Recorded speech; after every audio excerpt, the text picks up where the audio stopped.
Thank you, Jason. And yeah, it's a tight schedule because I can't ever edit myself. So there's so many things I'd like to share with you. I'm going to try and move quickly through them and try to get some time for interaction as well.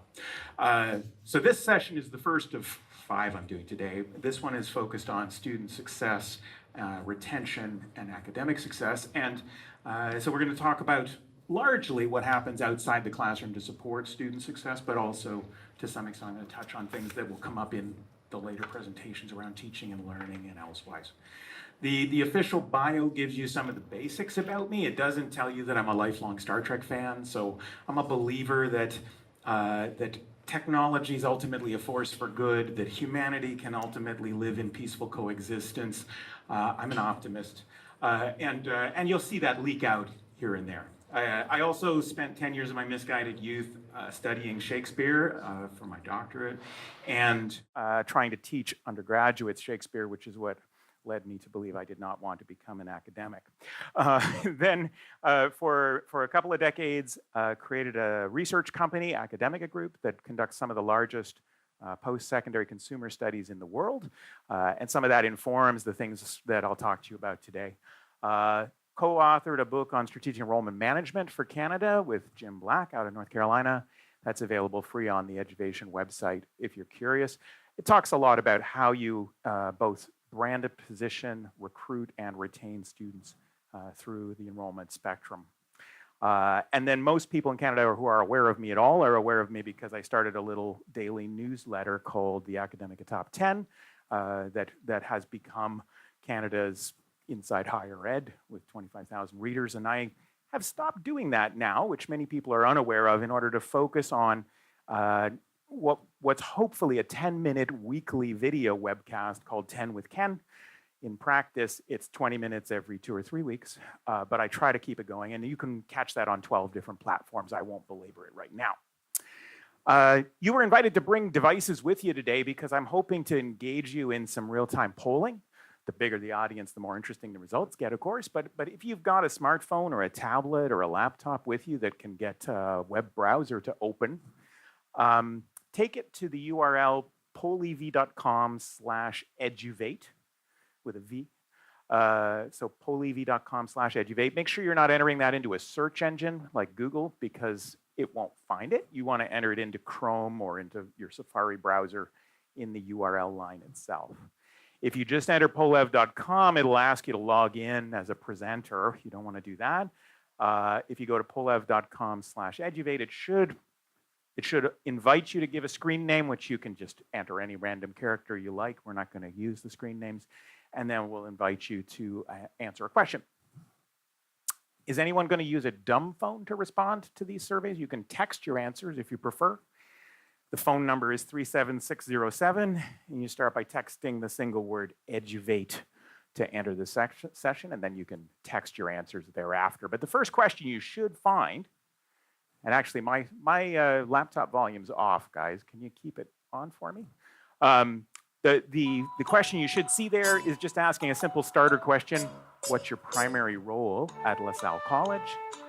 And it forces you to choose. You may well have overlapping roles.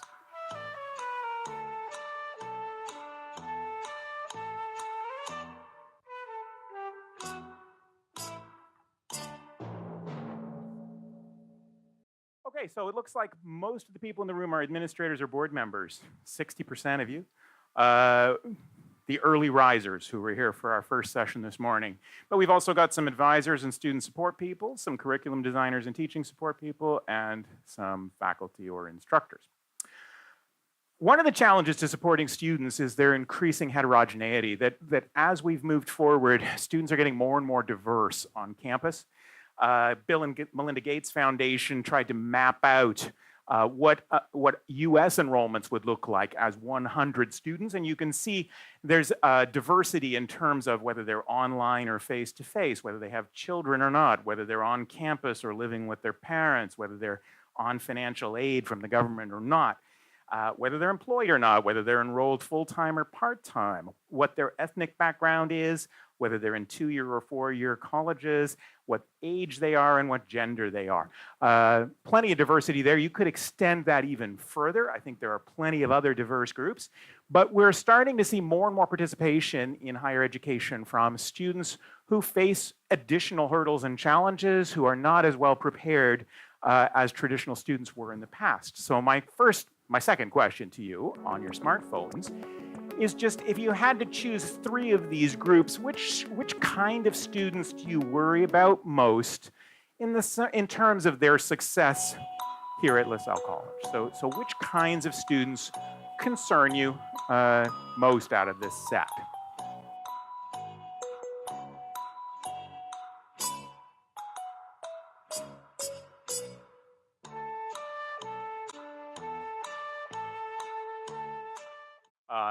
So certainly looks as though international students are one of the top concerns.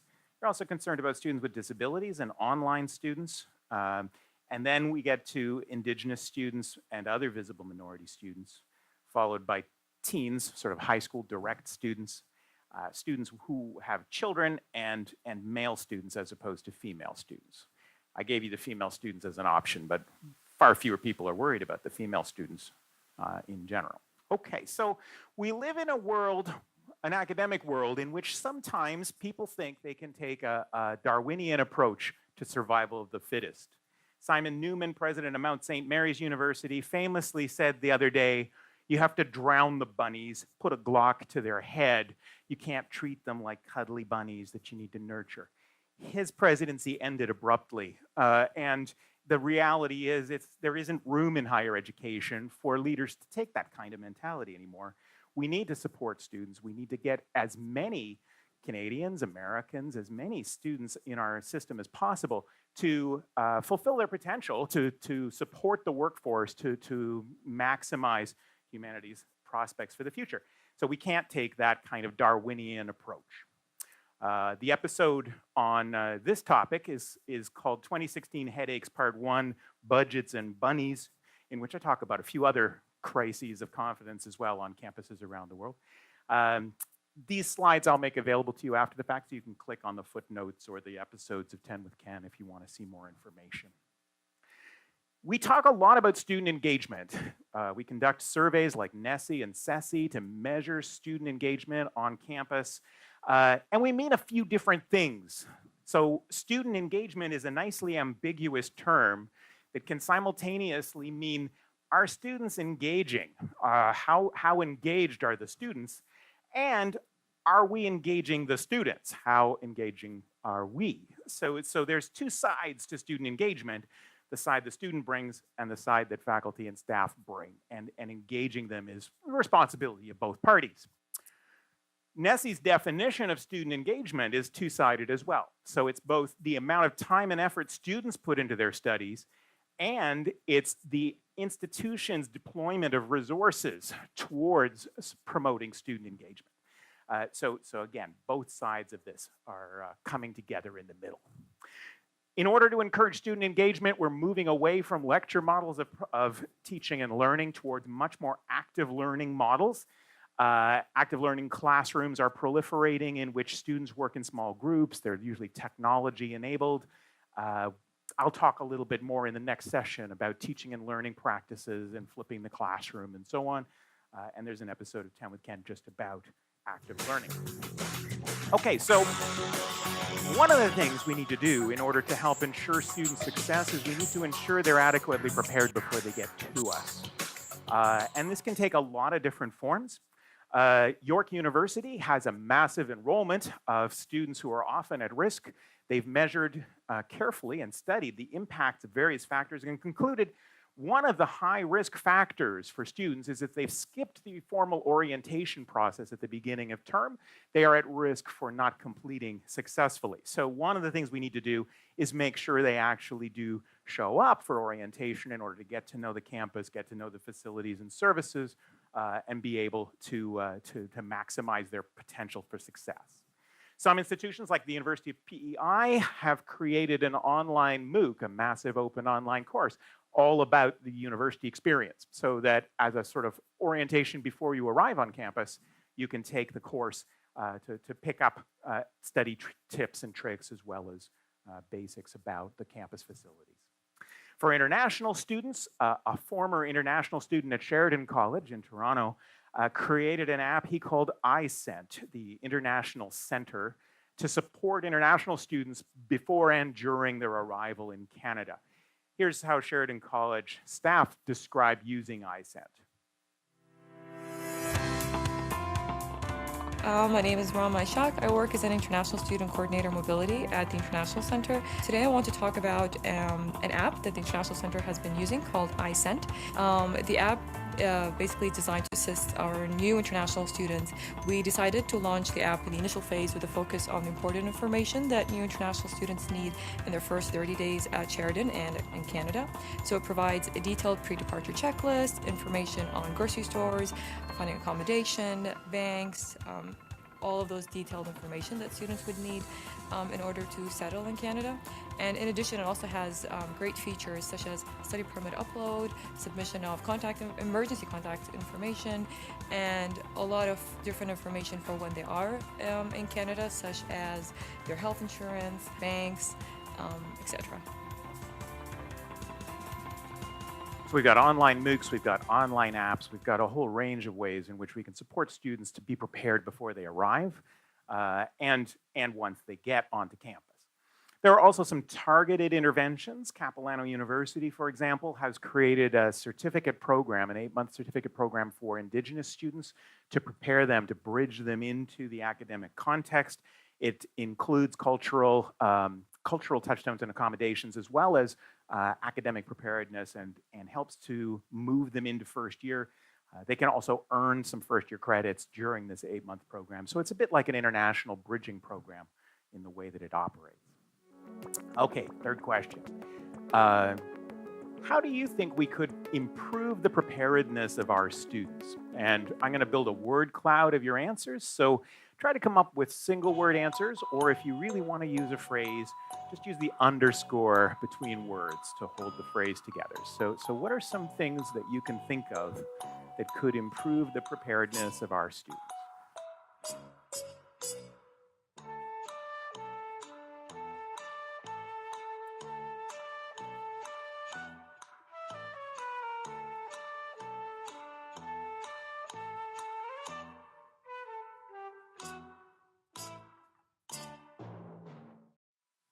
So certainly orientation is a word that a number of you are using, along with early alerts. You're thinking about English language, support services. I'll mute that now. Transitional programming. Remember to use that underscore if you want to hold a phrase together. Helping to ensure friends, giving them a first year semester experience, taking attendance maybe. What else is in here? Community involvement, activities and events. Plenty of good thoughts. Okay, let me share a few more ideas with you about ways that we can improve students' persistence. And one of the key things is to make sure they have a sense of direction. You can keep typing your answers to that poll if you want. They'll be in the final deck, but I'm going to move along for the sake of time. So a clear direction is something that keeps students going. Students in programs where they have a very clear end date, where they have a sense of employment prospects when they complete, are more likely to persist than students who start to doubt those things. And having a clear sense that you're progressing towards graduation can be critically important too. So more and more institutions are implementing various kinds of credential or degree audit programs that allow a student on their smartphone or otherwise to confirm that they're progressing towards graduation on schedule, that they have all the necessary courses to graduate, and that they're on track. Another thing we can do before they even enroll in a program is we can ensure they know what they're getting into. And one good example of this comes from the Justice Institute of BC that launched a 4-year degree program a few years ago. And found that in their first cohort, they lost more than half of the students moving from year 1 to 2 of a 4-year program. They discovered those students didn't fully appreciate the implications of the program they were getting into. So for the second cohort, they made a point of getting on the telephone and discussing openly and honestly with every incoming student the nature of what would be expected of them, the nature of the program, take the rose-colored glasses off and make sure they understand what they're getting into. They had a waiting list, so they could afford to discourage some students who weren't truly prepared. And in the second cohort, instead of 55% attrition, it came down to 5% attrition going into year 2. So making sure people know what they're getting into before they even start can be a powerful way of ensuring student persistence or success. Determining what they're getting into before they even start is getting smarter and smarter using algorithms and artificial intelligence. And one example of this is a software program called Degree Compass that Desire to Learn recently purchased. Here's how they describe using Degree Compass to predict student success before they even start. Planning for your future is hard. Planning a degree path can seem even harder. Selecting the right courses can be an overwhelming experience for first-time students, or any student for that matter. Wouldn't it be great if they could have a clear idea of their degree path, or some assurance that they'll do well in the courses they choose? We think so. What if students could predict success? What if they could know up front the courses in which they'll achieve the most academic success before they even take them? What if advisors could help students plan for success in ways never thought possible? Introducing the Desire to Learn Degree Compass app, a personalized course recommendation tool that uses predictive analytics to match students with the courses that best fit their academic talents and program of study. Designed to keep students on track for graduation, Degree Compass taps into the success of hundreds of thousands of learners who have previously taken the same degree path and delivers an academic plan that features easily recognizable course star rankings with strongest recommendations for courses that are necessary to graduate, core to your major, and in which you are expected to succeed academically. Recommended courses broken out into program core and elective requirements, so you know exactly which classes to choose to fulfill your degree. A personalized course calendar that maps class availability across campuses and across semesters, so you can quickly and easily plan your path to success. Whether they're on the go or with an advisor, Degree Compass is an interactive and intuitive personalized course recommendation app that helps students make the most informed choices about their degree path from their very first day of school.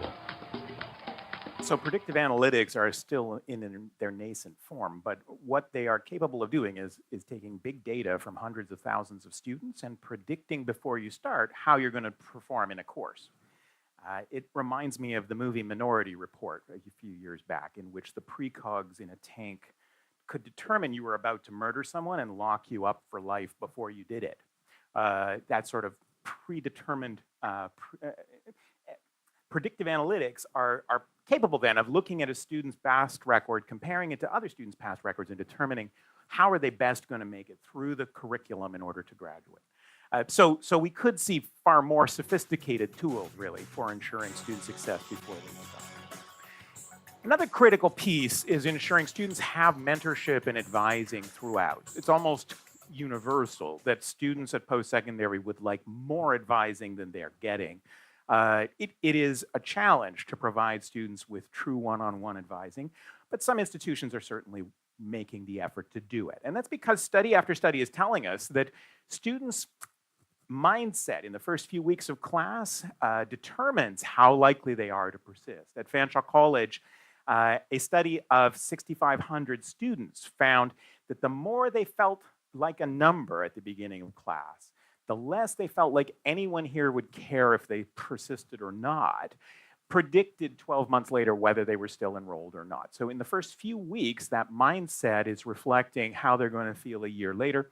That sense that someone cares makes us persist. It's the same basic principle as Weight Watchers or AA, any kind of a program where we have a sense that somebody is there and will notice if we don't show up, keeps us showing up. Not that I go to AA, but you get the idea. Jim Black has observed that it's the human factor that is ultimately the only fail-proof approach to student retention, that making that human connection, giving the institution a human face and making connection with the individuals. And this can be done at scale. George Brown College in Toronto, for example, spent about $1 million a year on hiring student advisors in order to provide a better ratio of advisors to students. in order to proactively reach out to students who need support as they go. To make it more flexible for students and sometimes more cost-effective, some institutions have created online virtual advising options for students so that they can connect by Skype or by some kind of FaceTime in order to talk to an advisor at their convenience, maybe extended hours or weekends or from around the world. We're also seeing outsourcing initiatives to try to take that student coaching initiative and move it out of campus. So there's a company, for instance, in the United States called Inside Track that outsources to a call center student coaching initiatives and can scale that up so that students can connect twice a month with a telephone coach who encourages them, who keeps them on track, who moves them along, even though they're not directly connected to the institution. Here's how the students describe it in one of the Inside Track commercials. When I first started college, it was overwhelming. I was trying to juggle my classes, a part-time job, trying to find financial aid. I wasn't really sure how I was going to take on so much. It just simply wasn't enough time. That all changed when I got my Inside Track coach. She got me connected right away with the right people to answer my questions about financial aid. She helped me set long-term goals for school and helped me develop good study habits. My grades are a lot better now. And she helped me with time management, so now I have more time with my friends. Things have gotten a lot better. I'm just a lot happier. Inside Track coaching works.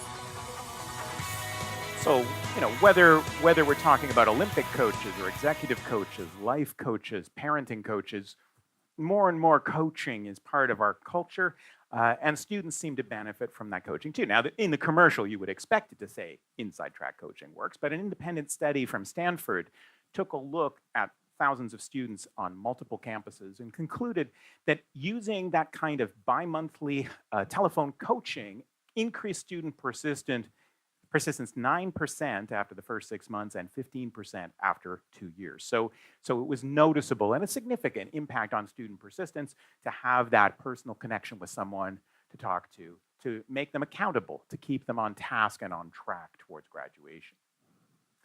At other institutions, like Seneca College, for instance, they long ago invited staff and faculty to volunteer to serve this role, to take on a student as a mentee, to connect with them regularly, to document those interactions, and just sort of ensure that the students have a personal point of contact. And that can take a lot of different forms.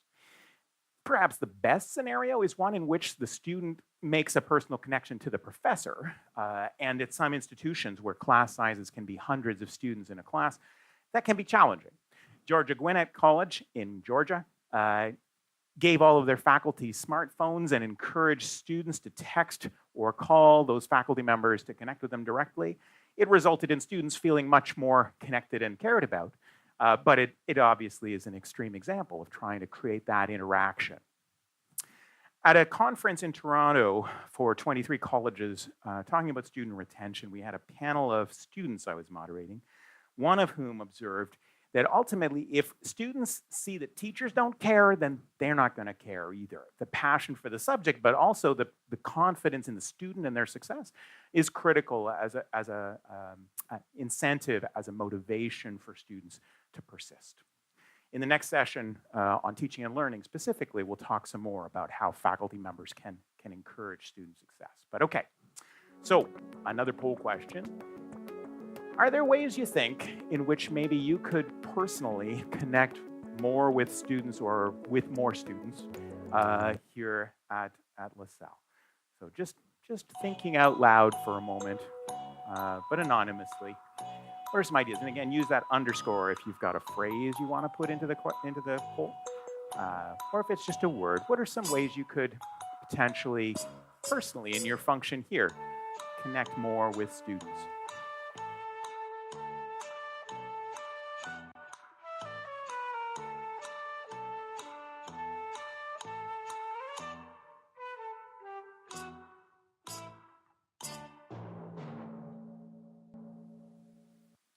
So some of you are suggesting advising, you're suggesting listening, asking questions, reaching out to those students, faculty mentoring, increased faculty presence or engagement.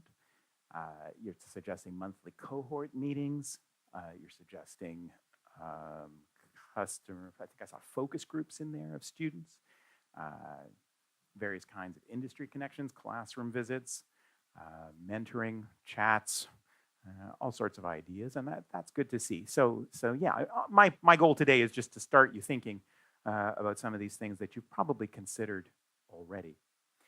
Okay, so in addition to that sense of mentoring, integrating students with each other is critical to student success too. So creating a cohort effect among students is important, and it depends on the nature of your programming, whether those students are moving through it in a cohort to begin with, or whether they're selecting different courses and they end up with a different set of students in every class. That social integration can be critical to student completion, and more so for the students who are not yet on our campuses, the Generation Zs or Zs, who are currently in middle school and high school and percolating towards post-secondary. A study by Barnes & Noble looked at 1,300 of these Gen Z students and concluded that 80% of them prefer to study with friends as opposed to alone. So they're increasingly social learners. They like to study together, and half of those will study with each other by FaceTime or Skype if they can't do it together personally. So more and more intensively, these are students who learn in collaboration. And again, in the next session, I'll talk a bit about how that's, in a sense, always been true. Co-creating knowledge is a critical part of learning. And yet a survey in the UK of university students found that almost 1 in 5 says they spend no time socializing with anybody in a typical day. That has risen steadily over the last 10 years. So students are increasingly likely to say they spend no time or less time socializing than ever. So social generation is coming, but they don't have time to socialize. And that poses a real problem for creating that cohort effect, the student interconnectedness, the social integration. Institutions try a lot of different approaches to this. Peer mentoring is one in which senior students mentor junior students and help them to move through the program. Others create cohort advising or group therapy sessions that students are required to attend a couple of times a month to create that sense of cohesion in a large institution where they might otherwise not see that many familiar faces. Some institutions set up matches between new students and senior students before they even arrive on campus. So they create chat relationships using apps or using social networks in order to help those students kind of have a familiar face when they get to campus. Western tried something interesting a couple of years ago. They got alumni to engage with current students, sending them postcards at exam time. So handwritten postcards from alumni who don't know the students but are encouraging them that they will get through this exam period, that it's going to get better, is just an interesting approach to kind of creating that sense of social support for students at a tough time of year. Architecturally, campuses are getting more and more extroverted. We're getting more and more social spaces, atriums, learning commons, like this one at the University of Calgary, places where students can gather in various ways to do their studies independently or together. One of the newest libraries in Canada has been built on Yonge Street in Toronto by Ryerson University, where Sam the Record Man used to stand.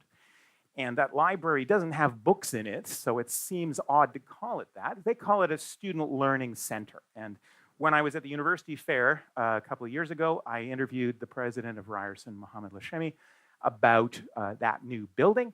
Here's 30 seconds describing it with some images for you. That is very unique for the students who are coming this year is the Student Learning Center on Yonge Street. It's a building that was designed to address the needs of students. This is why each floor has a different layout, different design, different color, different personality. You can be on the 6th floor where you have the beach just to relax, and then go to the 7th floor to find a quiet area and do your assignment and work. And then move to a seminar room where you can be part of a discussion with other students and so on. So varying levels of introversion, extroversion in the space, from the beach to independent study carrels or study rooms. But this is becoming pretty much par for the course now on campuses. And I did an episode on trends in campus construction that talked about that and other things. Creating social spaces is important for students who commute to campus in particular. If you live in residence on campus, there are some social spaces and common areas already where students interact with each other 24/7. UBC Okanagan has created collegia, these $150,000 common areas, if you like, for international students, for senior students, for commuter students, to have a place on campus where they can let their hair down, they can relax, they can read, they can study, they can cook, or they can just socialize in these spaces. And it gives them a chance to interact in a way that is distinct from the formality of the classroom. And for some targeted groups, we can create social spaces on campus. A lot of larger institutions have been creating Indigenous learning centers or gathering centers for First Nations, Métis, and Inuit students here in Canada. Some of them, like the Gordon Oaks Red Bear Student Center at the U of S, have a very Indigenous feeling to them. Others will have specialized facilities for those students to gather and to celebrate in their own way. Likewise, integrating events like powwows into graduation is increasingly common on campuses, and that indigenization is one of those big trends in Canada in particular right now, which I'll talk about more in the session just after 12 when we look at the road ahead. Now, on many campuses, there are plenty of ways for students to get engaged, and the problem is they don't feel the need to. They are commuter students who are focused on their grades and their transcripts. They want to do the academic work, but if it doesn't count, they don't do it. In response to that, more and more institutions are creating, in addition to an academic transcript, what they call a co-curricular transcript or a co-curricular record that formally recognizes students' activities.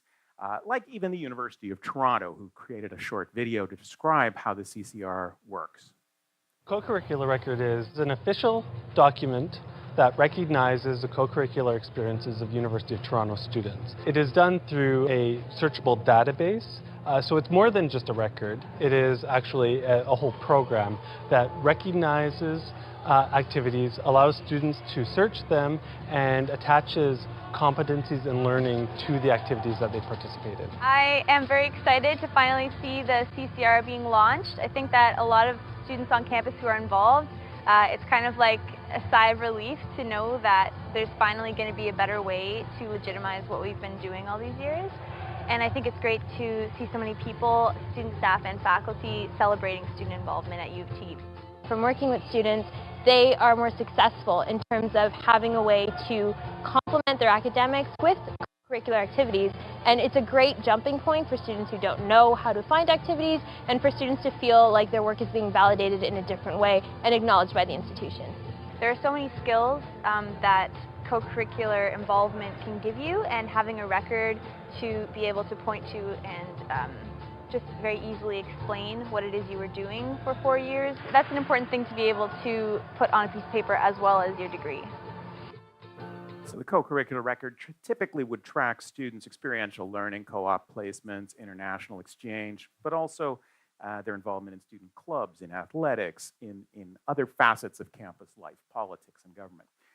So it's a way of making those things count that appeals to those students who are increasingly focused on the end goal of employment by creating a record of it that matters.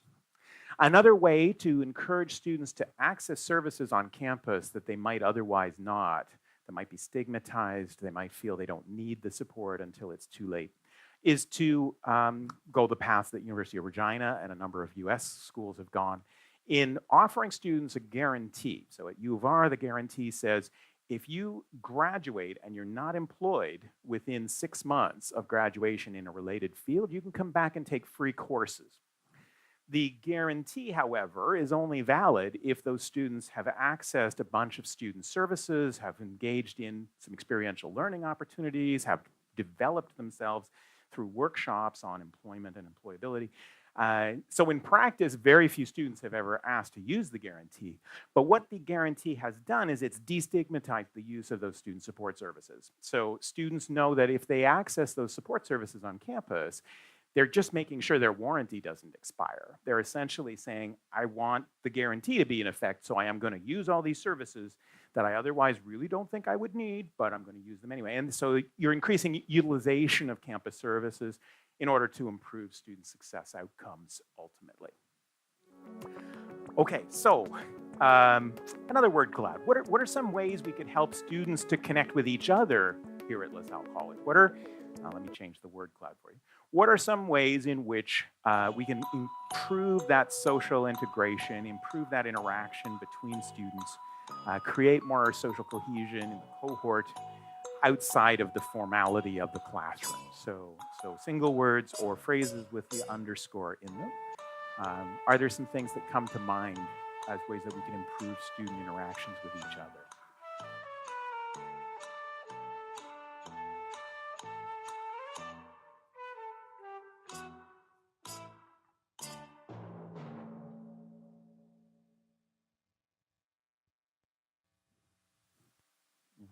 Right. So certainly that's a weakness. That means the institution needs to kind of step in to assist, because the students haven't got as much history of organizing events for themselves. But clubs, some campuses will emphasize dozens or hundreds of clubs as choices for students to get involved extracurricularly. Again, they end up on that co-curricular record. Events are a way, certainly, of getting students out, and it works most emphatically for students who are living on campus or students who are full-time, traditional age students. It can be more challenging to come up with events that work for a diverse group of students, but institutions are learning to do that as well. You're talking about the buddying system, the mentorship, social spaces for studying, extracurricular activities, student-to-student mentoring, professional organizations, various ways of trying to connect. Sports is another way in many cases, and eats on streets. There you go. That sounds like an event of sorts. Okay, so in addition then to creating that social cohesion, I want to talk specifically about international students, because here in BC, they've been growing rapidly, and it is a critical group for whom social integration is even tougher than it is for many domestic students. They seem to face new hurdles. In the past year, the percentage of international students in Canadian post-secondary has increased about 11%. In BC, it's more than double that, about 25% in a single year. And we're on track to sort of meet the federal government's objectives of doubling international enrollments in Canada. But we don't always recognize that when an international student arrives in North America, they experience culture shock that has been likened by some researchers to the acculturative stress level of a refugee arriving in a new country. So it can be a wonderful country, but there's still a culture shock to arriving. And that's on top of potentially language challenges or academic cultural learning that needs to take place to get them ready for this domestic environment. Many institutions have started focusing on preparing staff and faculty to interact with international students, cultural sensitivity training, various kinds of pedagogical supports. University of Montana has an integrated system designed to track, empower, assist, and mentor international students that involves a few hours of training for faculty and staff on a bunch of sensitive issues like cultural barriers, and basically is designed to encourage them to create a welcoming environment and to recognize some of the common misconceptions and misunderstandings that faculty and staff have of international students or vice versa because of cultural differences. A survey of Canadian international students done a couple of years ago by CBIE found that while 60% of international students in Canada reported lots of success meeting academic demands, and another 36% some success. So 96% had some or a lot of success meeting academic demands. It is, on the other hand, only about 75% who felt some or a lot of success in becoming involved in campus activities. So international students are half as likely to say they had a lot of success socially as opposed to academically integrating on campus. Ways to overcome this are varied, and it really depends on the context, the programming, the number of students, and the way in which you can work it through. Northern Arizona University has one of the more sophisticated examples I've seen that's sort of inspiring. They have a residence hall dedicated to internationalization, in which they have suites of 4 bedrooms that are connected. So you've got sort of 4 bedroom modules in this residence hall. They dedicate 2 to international students and 2 to domestic students, but they handpick them so that the 2 international students come from countries the 2 domestic students are scheduled to go abroad to in the next year. So you've got students bringing language and skills and cultural experience from both environments who have a desire to share it in order to acclimatize and become ready for their study abroad or for their studies here.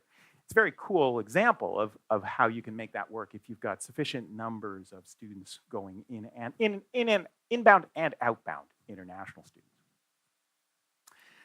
Helping international students feel at home, make connections, can be scaled up significantly. A private business institute in Norway, BI Norwegian, took a radical move about 3 years ago with a contest to encourage international students to apply to BI Norwegian with the promise that they were going to introduce them to the entire country of Norway before they arrived.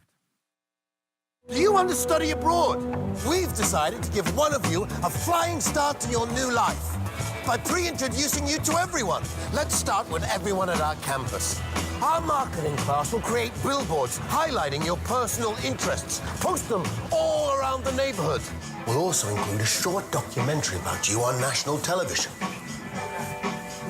Oh, you're good. A natural. All our students at BI will be introduced to a lot of important business people. But to speed things up for you, we'll throw in some ads in the most important business newspapers, focusing on your qualifications and skills. Now, this is pretty cool. At school parties, the students will practice the correct pronunciation of your name, which will unlock free refreshments. Check this out. Your name! And of course, your name will be the brand. Are you single? We've already booked you a spread in a woman's magazine, or a men's, or both, if you want. This is Scandinavia. We don't judge. One more thing. If your privacy settings are liberal, then our distinguished professors and some 20,000 students will friend request you on Facebook and follow you on Instagram before your arrival. Show your name what I'm talking about. Welcome your name. You see? Making friends already. See you, your name.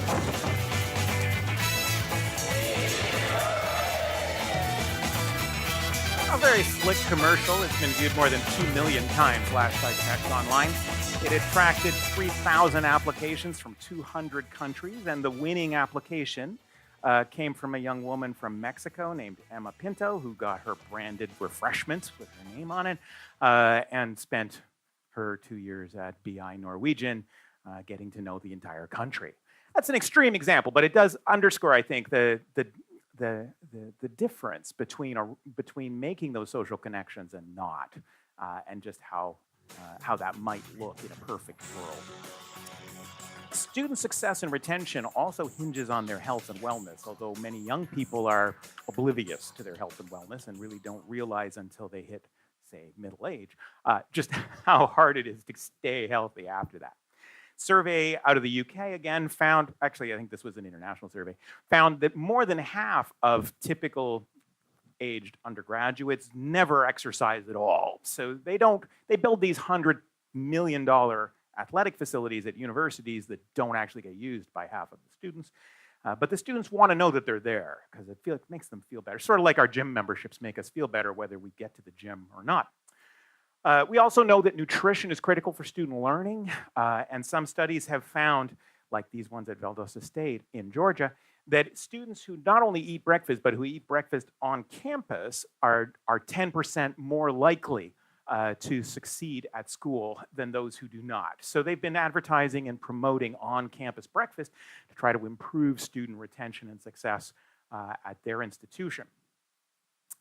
A national survey, it's an international survey, but in Canada, looking at post-secondary students and their sleep habits, found that in fact, more than half of students wake up feeling rested fewer than 3 days a week. So they wake up feeling rested probably Saturday, Sunday, and maybe Monday. And then the rest of the week, they're waking up tired. They're already sleep deprived, which impacts students' abilities to learn, to perform. And so in response, institutions are putting in napping stations, they're putting in sleeping pods, they're trying to find ways to encourage students to grab a few Z's between classes or after a morning practice of football so that they can be sharper and more likely to learn. Sleep deprivation, I think, is one of the vastly underestimated drivers of student mental health crises on campus. And I did an episode about it a couple of years ago because I think it's worth looking at seriously. We also know that our mental health is significantly impacted by our surroundings. Adding a green plant to an office can improve your workers' focus and productivity and creativity. Having some exterior space with green grass and trees has a big impact as well. So we're seeing more and more greening of campuses, pedestrianization of campuses in order to give a little bit more of that health and wellness boost to people who would otherwise go from parking lot to classroom. And of course, health and wellness includes that sense of safety and security that is particularly important for international students, for female students, and for younger students. That sense of security is often exemplified by blue light pillars on campus where you can quickly signal for security help if you're feeling like you're being followed or you're threatened or you're just scared of the dark. We're seeing roaming blue light pillars starting in Silicon Valley. The Nightscope K5 robots are these 200-pound Dalek-like robots that maneuver around the campus, that can scan hundreds of license plates a minute to determine if anyone's on campus who shouldn't be, that watch for lighting and for movement in specific buildings, that can be controlled by a smartphone by one security officer, and he can sort of instantly contact the people who are around the robots at any given point. Now, in Vancouver, these might be workable. Where I'm from in Ontario, as soon as you get snow, I think these things are probably immobilized. But to get around that, of course, you go the way they've gone in Alabama, putting campus security in the hands of flying drones. So the University of Alabama Huntsville has been experimenting with security by drone. They brag that they can arm these things with rubber bullets, although they do not. They have cameras, LiDAR, heat vision, and they can walk people home at night. So you can be escorted by a flying security drone instead of by another student walking you for security purposes. But when I surveyed campus police chiefs, found the number one issue they face is student mental health. Mental health is a security issue. And increasingly, instead of monitoring the skies or monitoring the campus with cameras, monitoring the cyberspace, watching for evidence of mental health issues on social media is becoming the new frontier of security for campuses. So we're seeing more and more software like Social Sentinel that can scan dozens of different social media platforms. You can geofence your campus, so any post done within the geographic footprint of your campus that threatens harm to others, that's bullying, that talks about guns or suicide, can be flagged and can signal security response. So in effect, we're sort of anticipating, just like the precogs were anticipating problems with students based on their academic history, we can also anticipate students with mental health challenges, hopefully before they take action. Mental health, though, is a broad topic, and we've not got time to do it justice. Just a few observations, I suppose, about what we do know in broad strokes about student mental health. One is that in response to stress, students respond in ways that are not always constructive. The most common reactions to stress in a Harris poll of 9,000 first-year freshmen found that 70% of them sleep in response to stress. Maybe they needed it.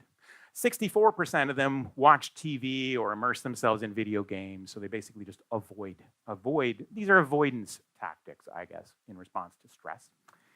More positive reactions to stress are socializing with friends, talking to someone like an advisor or counselor, diverting with a hobby, exercising, studying, or practicing your coping skill exercises for 1 in 5. So there's some positive responses to stress, but there are also negative responses to stress. So about half will stay up late, depriving themselves of sleep. 16% report they drink alcohol in response to stress or use drugs. And when you add them all up, about 22% use drugs or alcohol when they're feeling stressed. And these are negative things that are not going to help them in coping with the stress. It's becoming really commonplace to bring therapy dogs to campus, especially during exam periods of the year. More and more institutions have at least a bring your dog to work day for staff and faculty to bring their puppies in. Or they have these trained therapy dogs who are guaranteed not to snap, who are usually sort of swarmed by students who are looking for a little bit of just plain, simple escapist touch. At Harvard Medical School, this Shih Tzu, whose name I forget, Cooper, is available for office hours, but you can also check him out from the library and take him for a walk as a way of lowering your stress and anxiety. Or there are puppy rooms where you can roll around on the floor with dozens of puppies at once at quite a few institutions, and I suspect some near here. We also see an emphasis on creating quiet spaces for students who suffer from exam anxiety. George Brown College has installed a high-stakes exam anxiety lounge where students can get healthy snacks, talk to an anxiety counselor, listen to soft music, and sort of prepare themselves for examinations. More and more institutions are training frontline staff in triage, really, for mental health, recognizing warning signs and getting some basic training in first aid.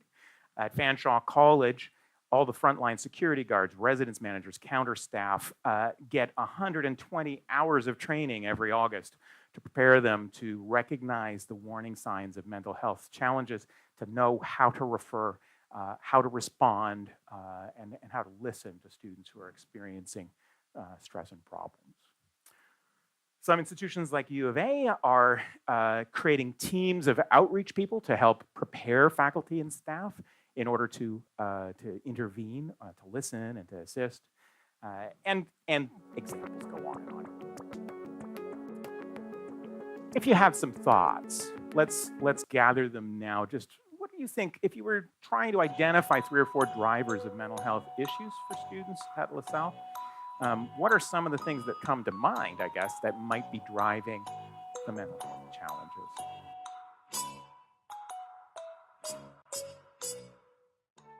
But yes, so stress, financial issues, family issues, alcohol and drugs are all potentially drivers of student mental health challenges. You can keep answering that question if you want to.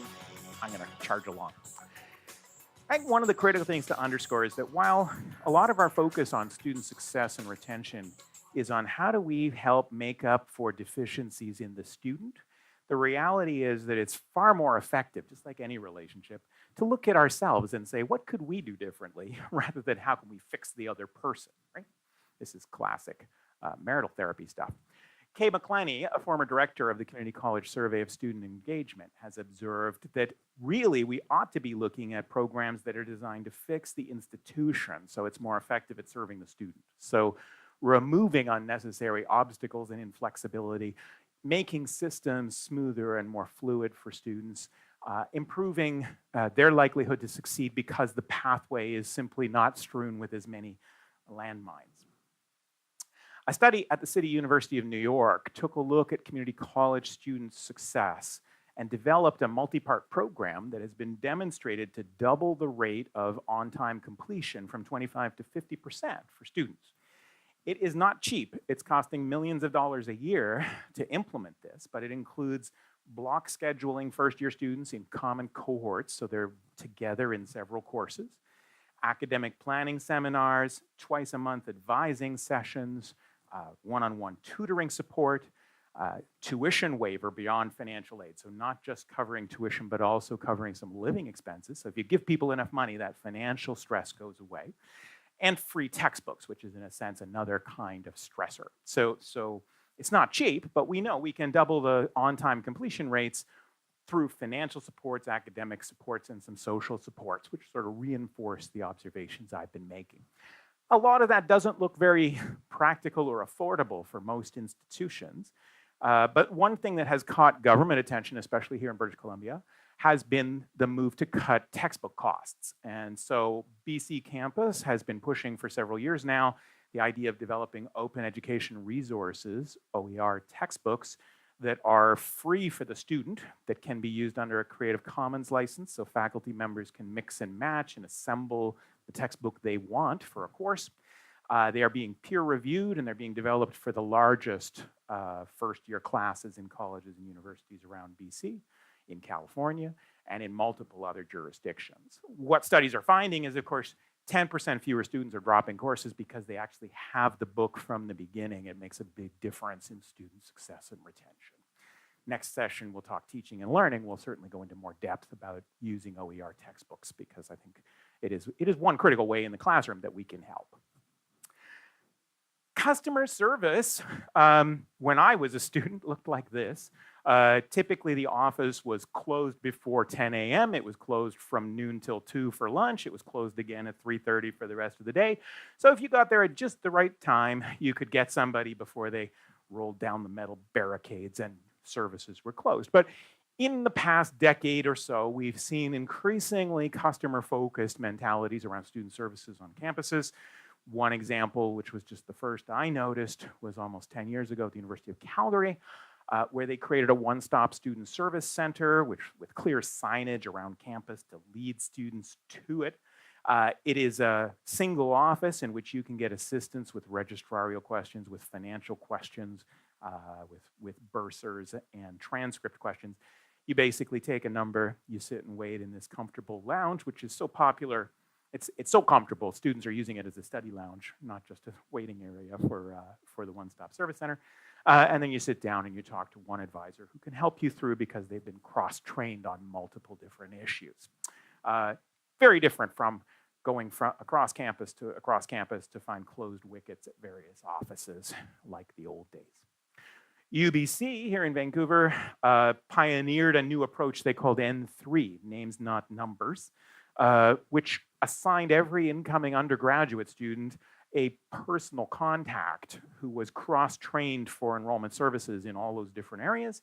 And that person followed them through their entire undergraduate and graduate and alumni career at UBC. So they had to spend quite a bit of money to hire dozens of new people to cross-train them on a bunch of different functions, but they're attempting to put a personal face on a very large institution that's otherwise daunting and confusing and doesn't necessarily break down the silos of various functional offices.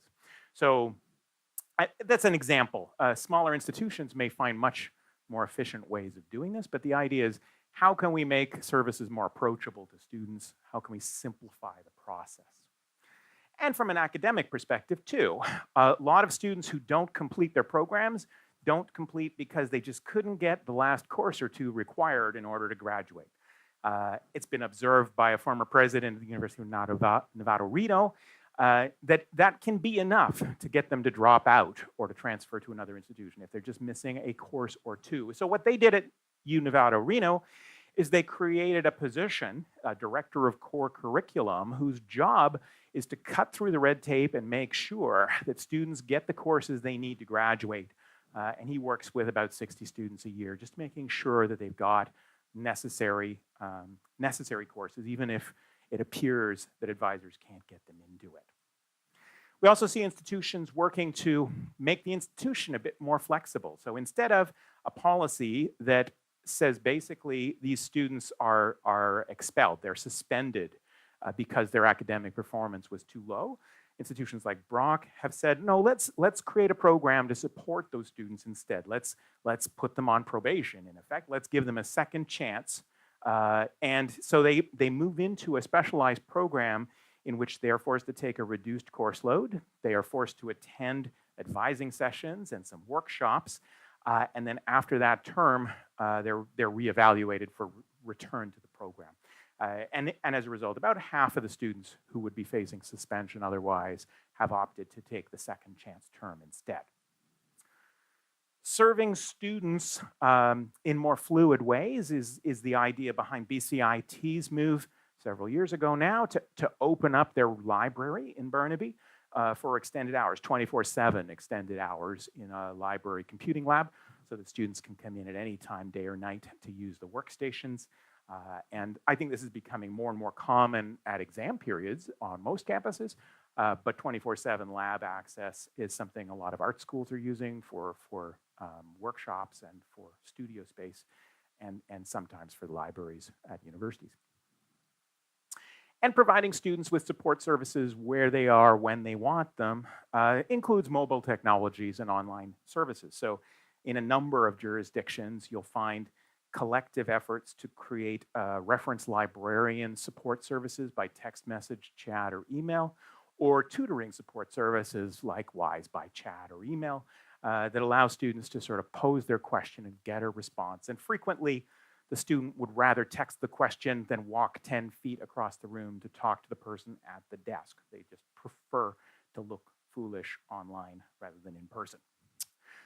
Moving learning commons materials online is also happening in quite a few cases. Conestoga College won an award for their move to put a bunch of learning skills workshops and other services online for students in a virtual learning commons, so they can learn about plagiarism, they can learn about effective note-taking and so on at any time of the year when they need the refresher. And meeting students where they are means if you've got commuter students coming to campus, if you've got them coming after hours to campus, there may not be advisors in the office available to see them. And at Florida Atlantic University, what they did was set up drive-through academic advising offices in the parking garages on campus so that those commuter students, 80% of their student body is commuters, and 12% of them never came to campus during business hours. They found hundreds of students were accessing the drive-up advising office and getting advising where they didn't have it 9 to 5 before. It doesn't work in every climate, doesn't work in every context, but meeting students where they are results in advisors being set up in residence halls, advisors being set up in a variety of different places to kind of reach out to students. And more students are part-time, whether they're registered that way or not. They're also, like all of us these days, our attention spans are getting shorter and shorter and shorter. At Columbia, the TED Talks folks made a commercial to joke about this century and our social media fixation and the way in which people's focus is not just shorter than a 90-minute lecture. I'm sure you're feeling it right now. But it's shorter than a 15-minute TED Talk as well.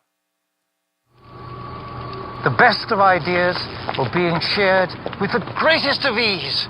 Oh, to be alive at such a time. Wow. Wow. But how did learning officially die? How did we let it all slip between our fingers? Well, you might say there was an app for that. Long-form information finally became obsolete. Content over 6 seconds wasn't being watched. Sharing smart ideas was next to impossible. Even the news had to shorten their format. Welcome to the news at 6. Sweden invades Russia. Murder in Manhattan. Weather cold. In sports, win, win, win, lose. And Grandma loves baking. Thanks for watching. Good night. TED Talks managed to distill complicated ideas into 18 minutes of inspiration. But society swayed. Swayed down stupidity lane and bought property. And developed it without blueprints. So our attention spans are getting short enough that when we get handed a student handbook at the beginning of the year, making our way through that seems daunting. We tend to drown people in information rather than spacing it out. But more and more, effective student support services are looking at how can we be proactive at intervening with just the right message at just the right time, instead of dumping a whole smorgasbord of options in front of them at the beginning of class and then leaving them to fend for themselves thereafter. So proactive interventions are really much of the visible work of improving student retention. UBC's graph shows quite clearly the earlier we can intervene in a student before their academic performance has dropped too far, the less it costs and the quicker we get them back on track to success. So early intervention methods are widespread. There's more and more predictive analytics, more and more technologies Software tools are proliferating both to identify students who are at risk and to automatically issue interventions to them, send them emails, send them text messages. At Mohawk College, for example, an email advising service reaches out to students who meet certain parameters at certain times with messages about certain services they might want to know about, which in fact they really should be using because of the evidence that shows they're in trouble and may not succeed. University of Virginia found that they could improve student retention from year 1 to 2 by sending text messages to encourage students to complete their financial aid application or renewal forms. So they were able to bump retention 12% just by sending a series of text messages over several months, reminding students that the deadlines are approaching and what they need to do and where they can reach out for assistance. Other institutions are using robocallers that actually telephone students mechanically and use interactive voice response so that the student can speak to the robot, which then can chart them through various submenus and identify what services they might need and connect them with those services. In typical implementations, 60 to 70% of the calls connect. 40% of those students are actually seeking help for something, and they can be therefore referred, improving retention in some cases by 4 to 10%. So these are being used both for incoming applicants, for registered students, and for persistence of existing students as well. Now, all of the technological solutions are here. They operate best at scale. So when you have tens of thousands of students, you're trying to improve student success and retention, technology solutions may be the only feasible way. But hopefully we can glean some insights, some inspiration from these examples to sort of see what is it really that these are doing and how could we implement that in a different way on a different scale at a smaller institution. One institution that's done phenomenally at improving student retention and success is Georgia State University. And in fact, let me get his title right, the VP of Enrollment Management and Student Services at Georgia State spoke to the New York Times Higher Ed Forum a couple of years ago. I've edited his speech down considerably, but here are some key points he's making about how they've improved student retention at Georgia State. These were our so-called success rates a little over a decade ago. Overall, our graduation rates hovered around 30%, and we were a classic example of the achievement gaps. We asked a simple question: are we the problem? Under the leadership of our president, Mark Becker, we became much more data-centered, and we began to unearth problems that we were creating that were causing the issues that our students were facing in large dropout rates. So we began to change ourselves. We set up a new smart texting system, a platform where after the students are admitted, we ask all kinds of questions you would never ask on a college application. Are you working? Do you contribute to the finances of your family? Do you have a disability? What course in high school did you really hate? And we use that to begin during the summer to target specific messaging to students that's much more personalized than we were able to deliver in the past. And probably most impactfully, we started using a chatbot. For just the incoming freshman class alone, we had over 200,000 questions answered by the chatbot. Average response time was 7 seconds. The trick to all of this is doing it at scale. And over the last 12 months at Georgia State, we've had 52,000 one-on-one interventions between our advisors and our students that were prompted by alerts coming out of this advising platform. We immediately saw a significant increase in our overall retention rates, and the biggest gains were by the students who struggled the most under the old system. We're up over 1,700 degrees, bachelor's degrees we're conferring a year over the last 5 years alone. That's a 30% increase and to be celebrated, but then look at this. Where are the gains coming from over the same 5 years? The gains are coming from all the students we were failing most under the old system. These are the students who have benefited from this kind of attention because these were the students who in the past had the most difficulty navigating the insane bureaucracy that we have created. We've more than doubled the graduation rate for our Black and Latino students. We've tripled them, by the way, for our African American male students, and there's no achievement gap. So Georgia State has managed to use both robocallers, predictive analytics, and a variety of integrated techniques, plus dozens of additional advisory staff to significantly impact the completion rates of at-risk students. It's perhaps the best example I've seen in the world right now of an institution moving the needle on student retention. it's expensive moving the needle, but there are things there I think we can learn from. So we talked a bit about predictive analytics in terms of academic history and performance in particular courses. Predictive analytics, looking at student success and initiatives, are getting more and more sophisticated. I mean, we experienced the Cambridge Analytica scandal in the last few months that's really drawn our attention to the fact that what we share on social media can reveal a great deal about ourselves to unseen powers out there.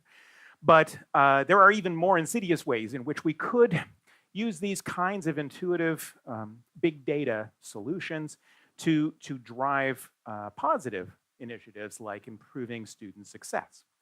At Arizona State University, University of Arizona, let me get the right institution. University of Arizona, students have a swipe card that gets them access to food, to the library resources, to computers, to doors, to classrooms, and they swipe all over campus. And just this March, it was revealed that they had done a study in which they could monitor individual students' physical movements on campus over time. They could determine whether their habits were improving or getting worse in terms of whether they were going to succeed academically, whether they were getting enough sleep. But they could also monitor how big each student's social network was based on who was swiping their cards in proximity to each other at any given time. So kind of like on Facebook. Is your social circle growing or shrinking? Are your habits improving or getting worse? They claim that with 85% accuracy, they can predict based on physical campus movements which students are at risk and which are going to succeed. That kind of predictive analytics may well become part of what we get students to sign waivers for when they first enroll, so that in effect we are monitoring their activity in order to anticipate challenges before they arise. And more computing technologies are accelerating what we can do with that big data.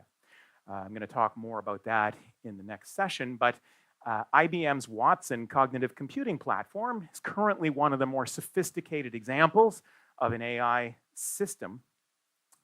At Georgia Tech, what they've done is built a virtual TA operating on Watson. So this teaching assistant answers common student questions, assists them through courses online. So as long as it's an online student, they can't tell that it's not a human teaching assistant. And I will share some more about that in the session on teaching and learning initiatives. But I think we're going to see more and more initiatives like that. So we've only got about a minute left, so I'm afraid I'm going to have to skip the 6 minutes of pair and share and go straight to my question for you. But the question was, can you think of things, and everybody can think of one or two things, can you think of things in our policies, in our procedures, in our traditions that inadvertently create obstacles to student success unnecessarily?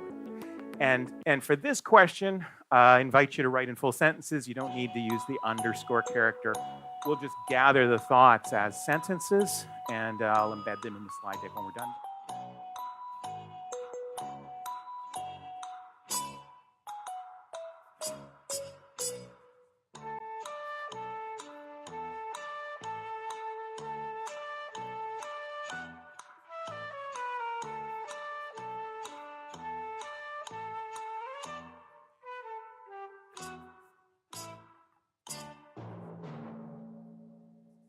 Can't read these from the back of the room, but there's some good ideas here about paperwork, multiple signatures and registration forms, travel between departments, access to faculty members, perceptions of remedial education, and some things that are lacking, like early alert systems, integration of academics with student services, and so on, tuition penalties, lots of thoughts.